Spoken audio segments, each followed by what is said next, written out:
बांग्लादेश के बाद भारत के एक और पड़ोसी देश नेपाल में भी अब उसी किस्म की उथल पुथल दिखाई दे रही है। वही अशांति, वही अराजकता दिखाई दे रही है। युवा सड़कों पर हैं, उन प्रदर्शनकारियों पर गोलियां चलाई जा रही हैं। 17-18 लोगों की मौत हो चुकी है। वहां के प्रधानमंत्री अपने इस्तीफे की घोषणा कर चुके हैं। मंत्रिमंडल के लोग मिल नहीं रहे। कुल मिलाकर उसी किस्म की अशांति है जैसी हम लोगों ने बांग्लादेश में।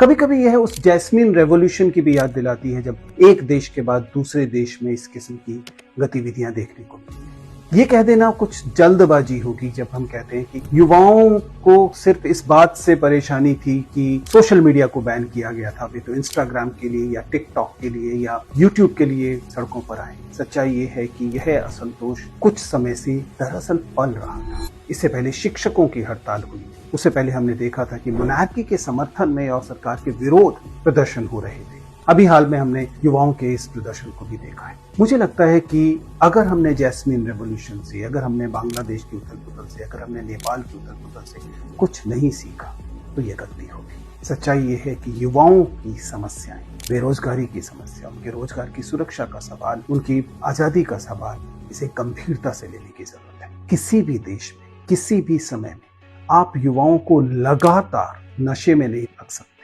आप उन्हें लगातार दबा कर नहीं रख सकते। वे अंततः बाहर आते ही